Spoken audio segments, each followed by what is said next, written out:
Deixa eu trazer o Genuíno aqui. O Genuíno, as pessoas se surpreendem, mas demorou, né? Na verdade, para acontecer isso, né? Ou está no tempo certo? José Genuíno, Olha, prazer imenso recebê-lo. o tempo da investigação depende das decisões da Justiça e do trabalho da Polícia Federal. Eu concordo com o Lênin Streck quando ele diz que essa denúncia sobre o que fizeram com a ABIN é uma das denúncias mais sérias depois do 8 de janeiro para a democracia brasileira. Por quê? Porque a instituição de Estado, que cuida dos interesses do país e da soberania, está no centro da articulação do Sistema Brasileiro de Inteligência, vinculado ao Gabinete de Segurança Institucional, participa a partir de um contrato com uma empresa estrangeira, participa utilizando software de uma espionagem ilegal envolvendo 30 mil pessoas, que é o que se fala. Mas olha bem, se essa espionagem funcionou para 30 mil nomes, ela pode ter funcionado também para disponibilizar os interesses nacionais, recursos nacionais, segredos de Estado, porque é um assunto muito grave. Eu entendo que esse gabinete paralelo, que tem como origem aquela crise a partir do discurso do inelegível Bolsonaro na reforma ministerial, quando ele disse que tinha um serviço secreto particular e teve a crise com a demissão do ex-ministro da Justiça, esse é um problema grave, porque mexe com o quê? Mexe com os procedimentos, com a estrutura legal da inteligência do país e com pessoas que utilizaram aquela estrutura de Estado para fazer espionagem, ferindo os direitos e garantias. Portanto, eu acho que é uma questão muito séria. Ela foi se avolumando, foi crescendo. Nós podíamos ter atuado de maneira rápida e profunda a partir do 8 de janeiro, a partir da própria transição, que não houve transição na área de inteligência. E é importante, Cone, colocar o seguinte: a ABIN, dentro da estrutura de inteligência do país, que é coordenado pelo Gabinete de Segurança Institucional, é a peça-chave. Você tem a inteligência militar das 3 forças. Você tem a inteligência fiscal via COAF. Você tem a inteligência da segurança pública, PF e PMs. Você tem a inteligência da ABIN, que devia ser uma inteligência de Estado, junto ao presidente da República. Você tem COAF, você tem várias áreas da inteligência do país, todas elas coordenadas pelo Sistema Brasileiro de Inteligência.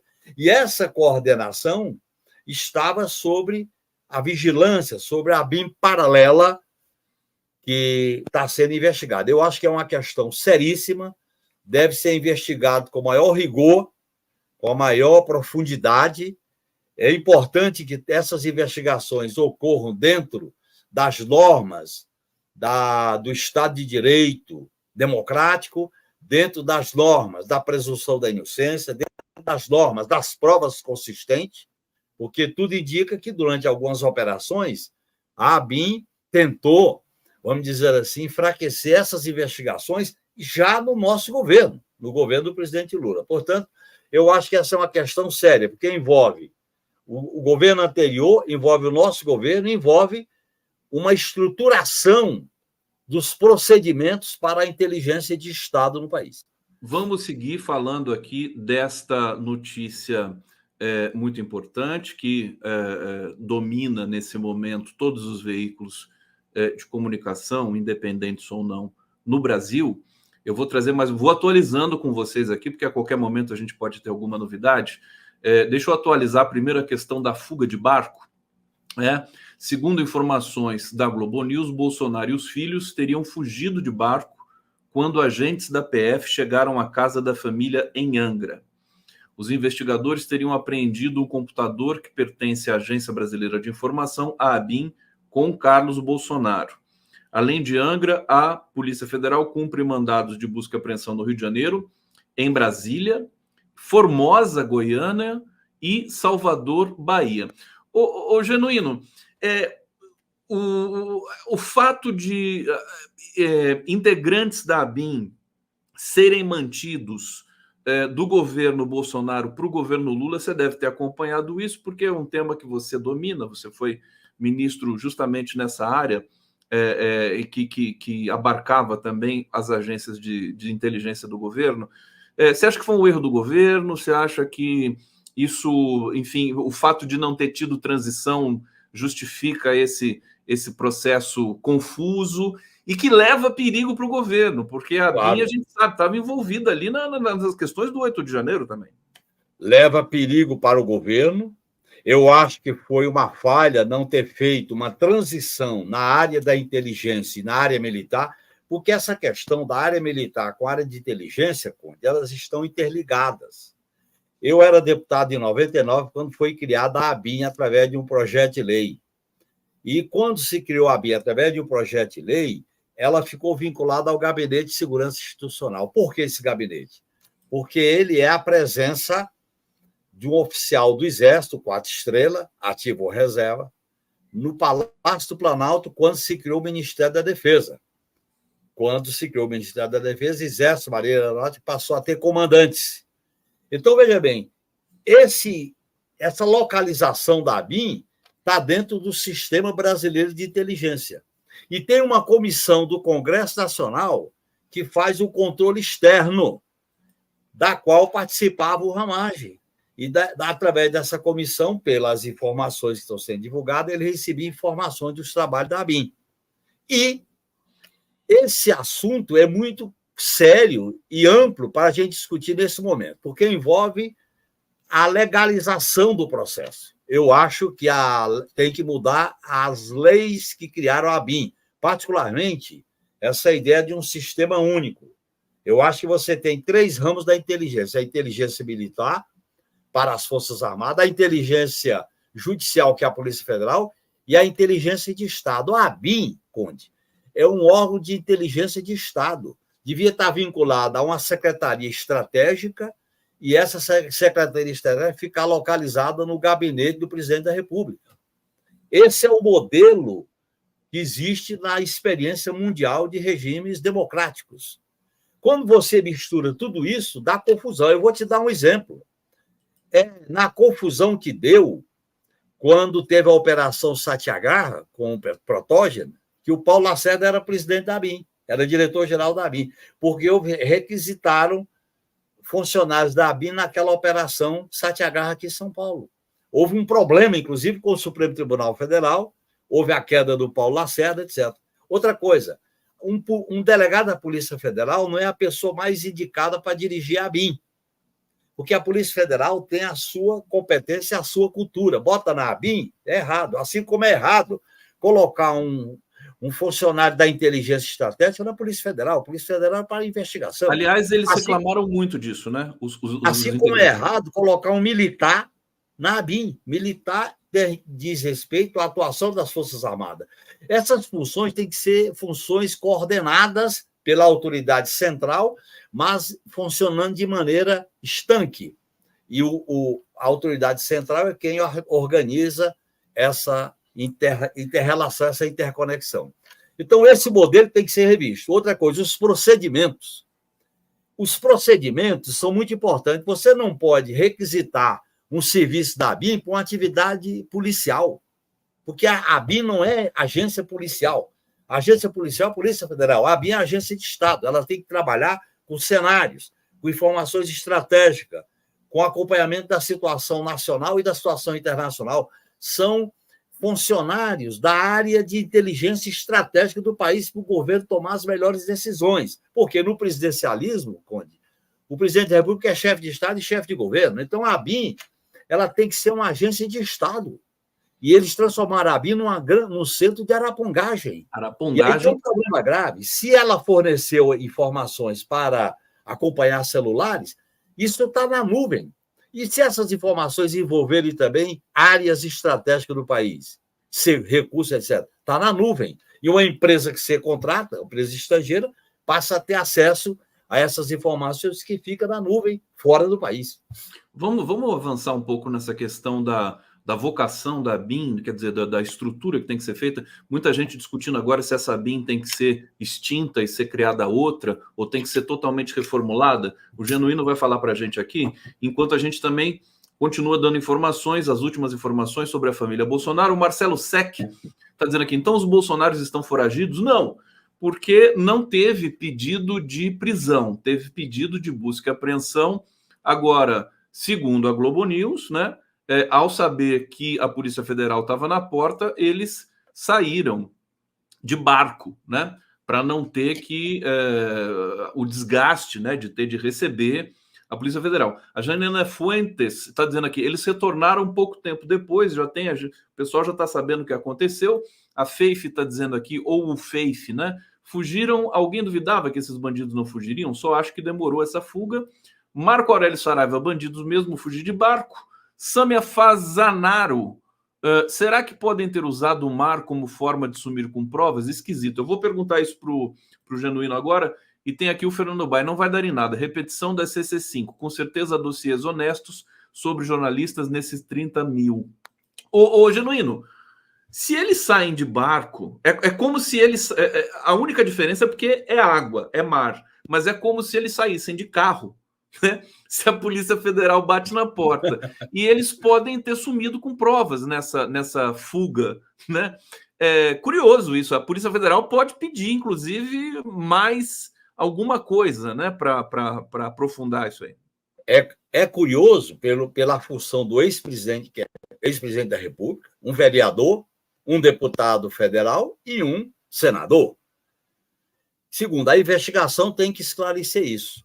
E eu acho que é fundamental nessa investigação que está sendo feita pela Polícia Federal chegar num problema grave que aconteceu, que foi o centro da arapongagem. A arapongagem, onde fica um poder paralelo. Esse poder paralelo vaza informação, vaza ameaças, vaza constrangimentos, vaza a obtenção de segredos e cria uma insegurança total. A gente sabe como é que acontecia isso na época do SNI, que era o Centro da Comunidade de Informação na ditadura militar.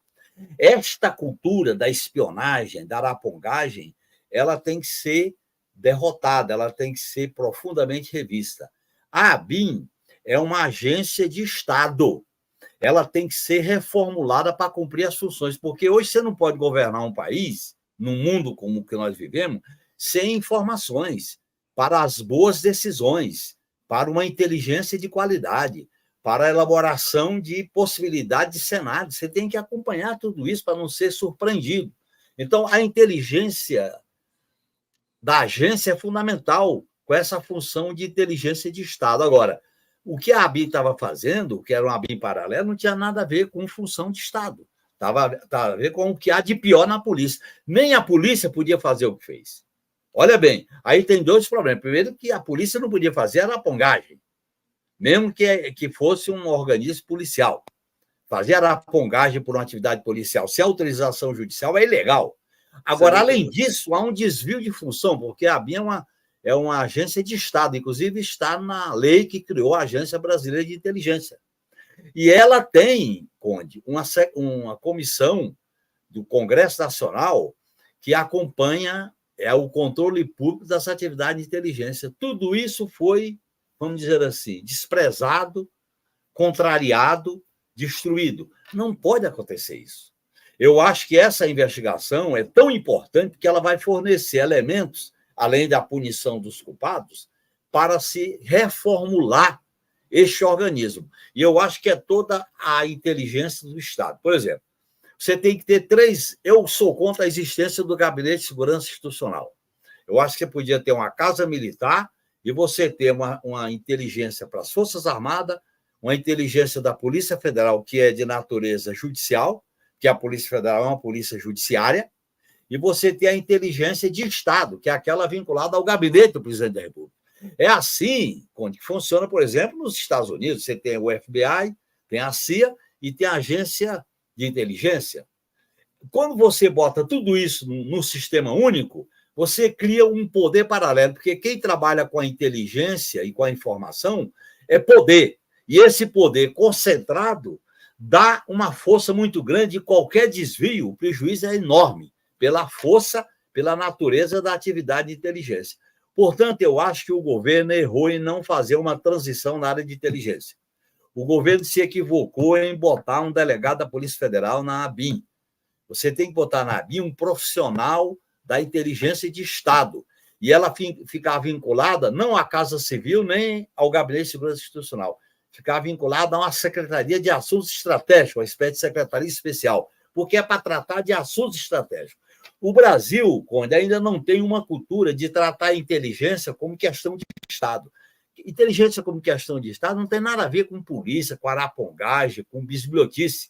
É analisar prospecção, analisar cenários, produzir elementos para que o Estado tome suas boas decisões, tome suas resoluções com eficiência. É isso que é a inteligência de Estado. E ela é importante. Um país como o Brasil, e uma disputa como está acontecendo, tanto nacional como internacional, não pode desprezar um órgão de inteligência estatal, de Estado, que não tem nada a ver com a arapongagem. Agora, essa arapongagem, mesmo que fosse um órgão policial, estava ilegal, porque era arapongagem com pessoas sem autorização judicial. Qualquer arapongagem de pessoas sem autorização judicial contraria os princípios consagrados no artigo 5º da Constituição brasileira. José Genuíno, eu vou acrescentar e complementar o que o Genuíno está falando aí das atribuições da ABIN. Antes, só destacar com vocês aqui, curiosamente, né, a família Bolsonaro, todos os 4, né, o 00, 1, 2 e 3, eles fizeram uma super live ontem, chamaram de super live, uma transmissão pelo YouTube e pelo Facebook, que teve 3 horas, quase 3 horas de duração, e jogando, assim, acusando todo mundo, Genuíno, perseguição. Eles estão desesperados, evidentemente, mas eles estão acusando a Polícia Federal de perseguição política, o Alexandre de Moraes, né? Tinha até um plano para fazer o impeachment. Você sabe que plano que eles tinham para fazer o impeachment do Alexandre de Moraes, junto ali com o Valdemar da Costa Neto? Eleger, acho que 41 senadores, juntando aqueles que já estão lá nas próximas eleições, para poder fazer um pedido para ter maioria no Senado para tirar o Alexandre de Moraes. Esse era o plano deles. Agora, o Genuíno, só complementando, devolvo para você na sequência, alguns especialistas falando sobre a ABIN e tudo mais, disseram exatamente o que você está falando, especificaram algumas coisas. Quer dizer, a ABIN precisa municiar o governo, por exemplo, de informações sobre o território Yanomami, sobre o que está acontecendo ali, sobre, por exemplo, as milícias do Rio de Janeiro, sobre a guerra na Ucrânia, sobre a guerra na Ucrânia, sobre a guerra no Oriente Médio. E nós não falamos, nunca falamos isso com relação à ABIN. Sempre foi escândalo de arapongagem, desde a criação dela. Aliás, a história da ABIN é uma história de arapongagem. Eu já citei um caso aqui que foi com a Operação Satyagraha. Essas arapongagens, o Brasil tem uma cultura de arapongagem que vem da ditadura militar. E eu acho que tem um problema importante aí que a gente tem que discutir, que é a questão do papel da inteligência. Essa declaração da família do inelegível Bolsonaro foi uma espécie de defesa antecipada. Certamente eles imaginaram que ia surgir alguma coisa e fizeram uma entrevista como uma defesa antecipada. Eles fizeram a entrevista repetindo dogmas e formulações, fizeram uma entrevista para reafirmar os valores que unificam a extrema-direita no país e fizeram uma entrevista para levantar o clima de guerra contra as instituições, porque eles aparecem como anti-instituição, contra as instituições. Essa entrevista também demonstra a ousadia. Eu acho que ela não apresenta nada de novo, a não ser a iniciativa de fazer uma entrevista na noite que antecede essa operação da Polícia Federal. Ela se dá entre a investigação do Ramagem e a investigação do caso Bolsonaro. Portanto, foi uma espécie de antecipação pelas notícias que estão confirmadas hoje. Então, olha bem, Conde, os episódios do 8 de janeiro, os episódios da diplomação do Lula no 12 de dezembro, os episódios da ameaça de carro-bomba, os episódios dos acampamentos, e esses episódios agora mostra que a desbolsonarização ainda não ocorreu plenamente no nosso governo. Mas é necessário desbolsonarizar, inclusive afastar quadros, funcionários que vêm da administração anterior. O afastamento não é punição, o afastamento é uma nova orientação política, você coloca novas diretrizes, novas pessoas. Nesse sentido, eu acho que o governo foi ingênuo, no mínimo, e devia ter feito uma espécie de limpeza numa área estratégica, porque todo mundo sabia, Conde, que o Gabinete de Segurança Institucional, comandado pelo general Heleno, era a incubadora, era a seiva daquilo que foi planejado para o 8 de janeiro, porque os fatos vieram à tona. E nós não fizemos essa limpeza política, democrática. Quer dizer, nós assumimos o governo, mas deixamos parte do poder na mão dos que tinham antes. E inteligência, informação é poder. Para não falar na questão das Forças Armadas, que nós conservamos a tutela militar, aceitando a indicação dos militares para o Ministério da Defesa, que eu já falei sobre isso, que é o ministro Zé Múcio. Essas coisas de Estado, se a gente não transforma, se a gente não muda, isso se volta contra um governo reformista, transformador, que está reconstruindo o país. Isso, aliás, a gente já tinha tido sinal disso com o G. Dias no Gabinete de Segurança Institucional. E é a cultura. Quando você vê o G. Dias andando lá, ele jamais imaginava que os militares iam fazer aquilo que estavam fazendo, porque há um corporativismo ingênuo, há uma espécie de cumplicidade corporativista. Isso está errado. Você veja bem, tinha delegado da Polícia Federal no Ministério da Justiça, tinha delegado da Polícia Federal na ABIN, o diretor-geral da Polícia Federal. Quando a Polícia Federal começa a investigar, tem bate-cabeça, que é natural que tenha. Por que a ABIN, inclusive, segundo informações, dificultou a operação determinada pelo Supremo Tribunal Federal? Porque é o corporativismo da instituição. E numa questão de Estado, esse corporativismo não pode existir, nem para o bem, nem para o mal. Não pode. Eu acho que fica uma lição muito dura para o governo de fazer essas reformulações. E, para mim, tem que tirar a ABIN da Casa Civil, mas não bota ela no Gabinete de Segurança Institucional.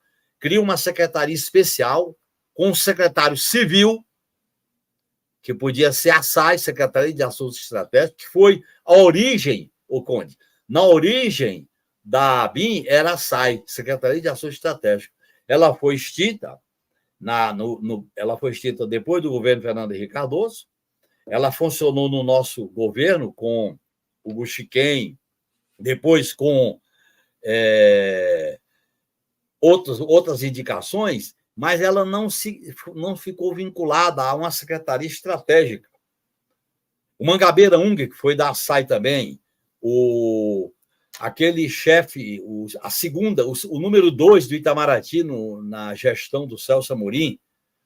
Então, são coisas assim que a gente tem que reanalisar de como fazer esse processo. E os 2 militares que nós tivemos no Gabinete de Segurança Institucional, o general Elito e o general Félix, não tiveram condições de fazer, porque não teve orientação de fazer essas reformulações. Então, eu defendo reformulações, mudança de procedimento e nomes para criar um sistema verdadeiro de inteligência estratégica para o país. Tá aí uma voz como a do Genuíno. Cadê uma voz como essa no governo Lula 3? E a gente vai falar um pouco sobre isso, e todo mundo já está se ressentindo. Eu não resisto, vou ter que falar agora. Estava falando com o Genuíno aqui nos bastidores, o Zé Dirceu voltou, né? Ele estava proscrito das mídias convencionais, deu uma entrevista na CNN anteontem, assim, espetacular, né? Dando detalhes de um monte de coisa. E os jornalistas da CNN, você me permita dizer, Genuíno, eu sei que você também ainda se recusa a aceitar convites da mídia hegemônica por tudo que você passou, com razão, e tem o nosso apoio, dizendo assim, se ressentindo também que não há pessoas como você, como Genuíno, como Guxiquem, como Gilberto Carvalho, por exemplo, nesse governo Lula 3. É um governo com uma estrutura diferente. O Dirceu falou assim, olha, não é uma questão de que não tem, é uma geração nova. Nós somos da mesma geração do presidente Lula, estamos chegando aos 80 anos, precisa renovar, etc. e tal. Mas você vê que existe um vácuo, né? E aí eu aproveito para te perguntar, Jânio, no seguinte, será que você conhece bem o presidente Lula? Ele não gosta muito desse assunto de inteligência? Ele está mal assessorado com relação a isso? Qual que é o grande problema nesse tema? Olha, Cone, em primeiro lugar, nós somos militantes de um projeto estratégico para o país, do ponto de vista da reconstrução e da transformação do país, pelos objetivos democráticos e populares e contra o sistema econômico que está aí. E nós nascemos dessa luta e continuamos nela. Eu acho que o presidente Lula tem representação, tem capacidade e merece o nosso respeito para fazer essas mudanças. E a questão não é ir para lá ou deixar de ir, a questão é esse debate ele se realizar dentro e fora do governo. Eu estou fazendo esse debate fora do governo, mas fiz esse debate também em momentos importantes do Congresso Nacional, quando eu era deputado. E eu acho que é dessa maneira que a gente contribui. O presidente Lula tem a representação, tem a legitimidade para tomar as decisões que ele achar mais correta, mais conveniente, porque ele é o chefe de Estado e governo, ele foi eleito, e ele tem a sabedoria, a sensibilidade para tomar essas decisões que eu acho que ele vai acabar tomando. A nossa função não é ocupar cargo, não é ficar disputando espaço de geracional. A nossa função é contribuir de maneira livre e espontânea, com ideias, com sugestões, com o debate político para essas reformas estruturais que o país tem que passar. Está aí o José Genuíno aqui dando todo esse subsídio, essas informações importantes para a gente poder entender o que realmente está acontecendo, o que precisa. Agora, o Genuíno impressionante é o seguinte, com tudo isso, com todas essas dificuldades no campo da inteligência, das Forças Armadas, que a gente assiste, a tentativa de golpe, o primeiro ano do governo Lula foi um sucesso. Quer dizer, nós estamos com a inflação controlada, a renda não caiu, nós temos o emprego, né, aumentando, nós temos, enfim, uma perspectiva, tantos programas sociais que foram reestabelecidos com o apoio do Congresso, e agora que o Congresso está voltando do recesso, há especulações de que o Congresso pode dificultar algumas ações do governo. Agora, isso aí é o previsível, né? Quer dizer, não dá para esperar outra coisa no Congresso. Ô, Conde, com essa maioria conservadora e de direita do Congresso Nacional, nós temos que azeitar melhor, ajustar melhor nossa tática de disputa e de negociação dentro do Congresso. Eu acho que o Congresso avançou o sinal em relação às emendas impositivas de comissão. É como se estivesse governando sem o ônus de governar. E eu acho que o presidente Lula está certo. Segundo, a grande mídia corporativa e familiar, ela começa a fazer teste para saber até onde o governo vai. A maneira como eles estão combatendo a política para a Petrobras, a nova política industrial e a questão, por exemplo, do Guido, da Vale do Rio Doce, que nem estava indicado. E a questão, no meu modo de entender, muito importante da política externa, que é uma coisa essencial para o país, eu acho que a direita, que apoiou o Lula, parte dela, está querendo encurralar o governo. Eu acho que o governo tem que fazer o enfrentamento. E, para mim, a questão mais importante é que essas instituições, a gente tem que dizer que precisa passar por reformas. E quando a gente chega no governo e não faz mudanças estruturais, Conde, essas estruturas ou te sacrificam, ou te cooptam, ou te obstaculizam, que é o que eles estão tentando fazer via Congresso Nacional, mas também via grande mídia. É importante deixar isso claro. Portanto, o caminho é a gente ir para a sociedade, para a mobilização, para as viagens aos estados, para a discussão com os partidos à esquerda de como fazer esse tensionamento. Enfim, não dá para, nessa crise, para a gente governar sem polarizar e sem enfrentar. E eu acho que o ano de 2024 vai marcar uma nova fase. 2023 foi o início da reconstrução. 2024 deve ser o início da transformação. E é isso que eu 2024 a gente apoio. vai prender todos os bolsonaristas, Jânio, desculpa. Eu acho, primeiro, nós temos que enfrentar e derrotar a extrema-direita, porque eles demonstraram ontem que são ousados e têm base social. Segundo, para derrotar a extrema-direita, nós temos que fazer mudanças no modelo econômico, porque se mantiver esse modelo concentrador, sem mexer em patrimônio e riqueza, sem mexer em algumas privatizações e no sistema financeiro, nós vamos ficar limitados para atender as reivindicações da população trabalhadora. E aí eles vêm com o discurso do caos, como fizeram ontem, com o discurso do denuncismo, para alcançar o poder. Nós temos a experiência da Argentina. E a outra coisa, Conde, as alianças podem ser pontuais e também alianças mais permanentes. Eu acho que nós temos que recolocar, redefinir este processo de governabilidade. Nós temos que ter uma governabilidade tensionada, polarizada, para discutir com essa maioria congressual que está posta aquilo que é necessário para um projeto de país. E o Lula está dando demonstração que quer definir esses elementos para um projeto nacional de país.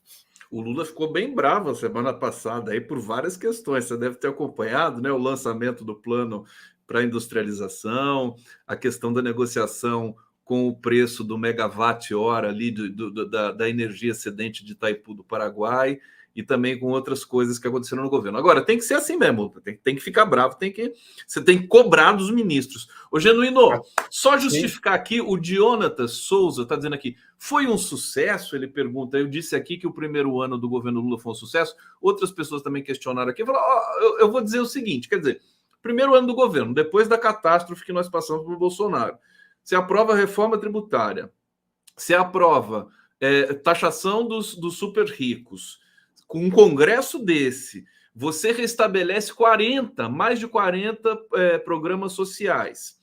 Você tem a queda dos juros. Você tem o emprego voltando. Quer dizer, como dizer que foi não dá para dizer que foi um fracasso isso. Fracasso não, mas também teve limitações, que é importante dizer. Por exemplo, a questão da reforma tributária ainda não mexeu no patrimônio e na riqueza. Claro, vai demorar. O Haddad aprovou um ajuste fiscal que está centrado na questão da arrecadação e na questão da limitação do investimento público. Isso é um problema que nós vamos ter que enfrentar. Outra questão, tem políticas sociais que são permanentes. Por exemplo, a questão dos Yanomamis precisa ter continuidade, porque voltou a tragédia com eles. Então, por isso que eu falei, o ano de 2022 foi o início da reconstrução, e os indicadores são positivos.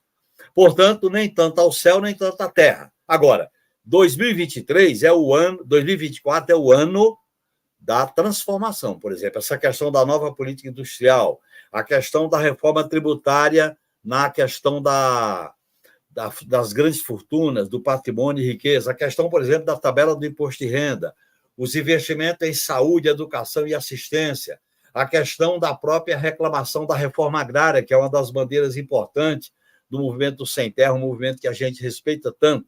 Eu acho que são questões que vão vir à tona. Os novos direitos da nova classe trabalhadora, que eu acho que o Marinho tem que abrir esse debate para garantir direitos para aqueles que estão precarizados, terceirizados e uberizados, são questões estruturais que nós vamos enfrentar. E a gente tem que continuar combatendo esses juros altos, nós temos que continuar discutindo que algumas áreas o governo precisa rever o modelo de privatização, como no caso da Eletrobras, defendemos o governo o fortalecimento da Petrobras, particularmente com a nova refinaria Abreu e Lima. Então, são questões assim que a gente vai ter que ir discutindo, e essa discussão não pode ser só congressual, tem que ser uma discussão que envolva os movimentos, a sociedade. Eu acho, Conde, que os próprios movimentos populares têm que se organizar, têm que se reunir, ter uma agenda, estabelecer uma relação com o governo. Não é só de bater palma, tem que bater palma, mas tem que cobrar do governo, tem que exigir, tem que fiscalizar. É uma relação de luta e acordo e luta. Como é bom começar a semana com o José Genuíno aqui no 11 News, né? Genuíno, como é importante te ouvir, inclusive para chamar a atenção da gente, como ele está fazendo agora aqui, no sentido de que, evidentemente, não são só maravilhas. Claro que tem muita coisa, e eu faço essa crítica também aqui correntemente. Eu estou colocando aqui no bate-papo para vocês, meus caríssimos internautas, espectadores que estão aqui nos assistindo. Aliás, agradecer pela grande audiência aqui, fantástica, muito obrigado. O Change, né, o abaixo-assinado, com solidariedade, né, manifestando a solidariedade a Breno Altman e Genuíno por aquela questão da perseguição da Conib, né, as falas do Genuíno. Aliás, Genuíno, pegaram você ali naquela semana, né? Todo mundo replicando, a mídia convencional, agora já passou, né? Mas eles estavam com saudade de você, né, Genuíno? Eu fui alvo de uma interpretação equivocada, porque eu deixei claro que não estava contra o povo judeu, nem estava contra a história do povo judeu. Eu estava me referindo a empresas vinculadas ao governo de Israel nessa sanha guerreira contra os palestinos. E eu acho que a questão central, Conde, é política. O governo de Israel tem que aceitar o cessar-fogo.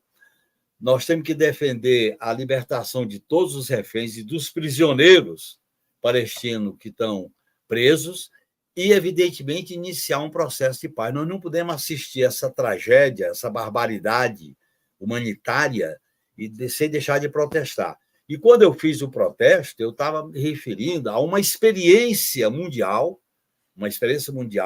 que já aconteceu na África do Sul, acontece, inclusive, contra governos progressistas, que é a ideia de sanções e boicote, não tem nada a ver com qualquer tipo de religião, qualquer tipo de desrespeito aos judeus e ao povo judeu. Pelo contrário, eu deixei bem claro, inclusive através de uma nota, do que se tratava esse problema. E hoje eu reafirmo que a questão central é pressionar o governo de Israel, as instituições do Estado de Israel, para abrir a possibilidade de um cessar-fogo com a libertação dos reféns e dos prisioneiros e abrir uma negociação, porque eu defendo a existência de 2 estados viáveis de maneira soberana, com base no princípio da autodeterminação dos povos. O pessoal está perguntando aqui no bate-papo, Genuíno, cadê o link para assinar o abaixo-assinado aqui em solidariedade a Genuíno e Breno Altman? Eu estou colocando aqui, estou reforçando várias vezes. E aqui, é só vocês procurarem no bate-papo, tá? Está aqui o link. É muito longo, né? Não adianta eu colocar aqui para vocês copiarem, porque é melhor colocar para vocês já serem direcionados diretamente para o site do Change. Ô Genuíno, posso aproveitar mais um pouquinho? Os próximos convidados aqui estão atrasando um pouquinho. Tenho mais 5 minutos. Pode. Fique à vontade, Conde. Fala um pouco para a gente da sucessão em São Paulo. Eu achei muito engraçado o apoio envergonhado do Tarcísio ao Ricardo Nunes.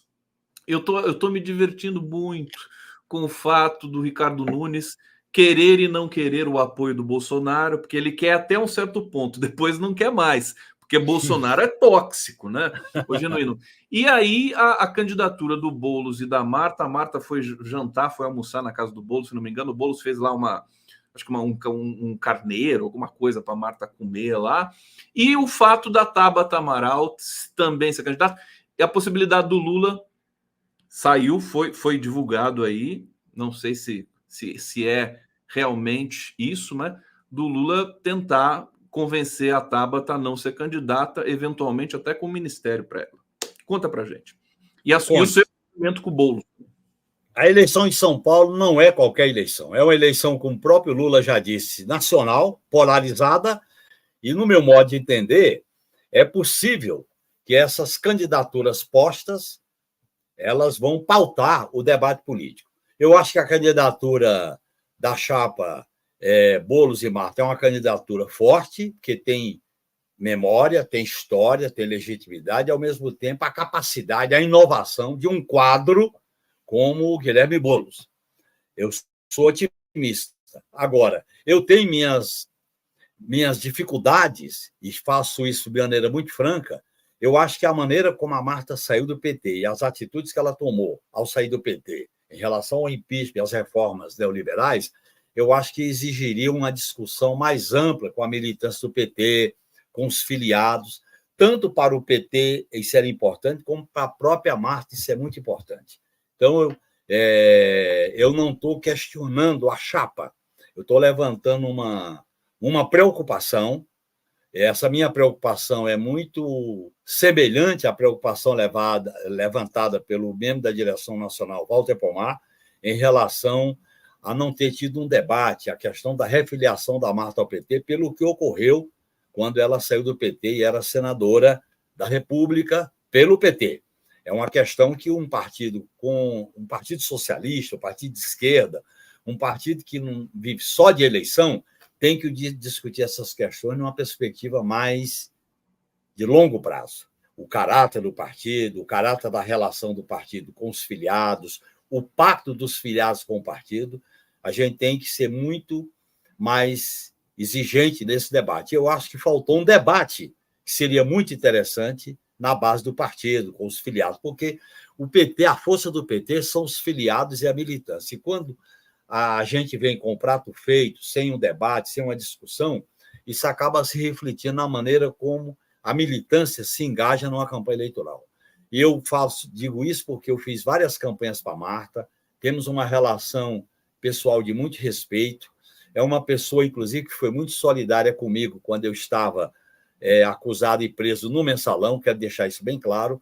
Portanto, não se trata de uma questão pessoal, se trata de uma questão estratégica do tipo de partido que nós estamos construindo só para complementar, 44 anos de PT. Genuíno, já que você falou dessa história importante aí do apoio que você teve da Marta naquele momento difícil, você não é contra a volta dela ao PT, mas você queria uma discussão, né? É isso. Eu queria um debate, uma discussão para a militância, para os filiados, a própria disposição dela de fazer esse debate, ou na forma de um pronunciamento, ou na forma de uma carta, que ela, porque essas coisas acontecem no partido, deixam marcas, né?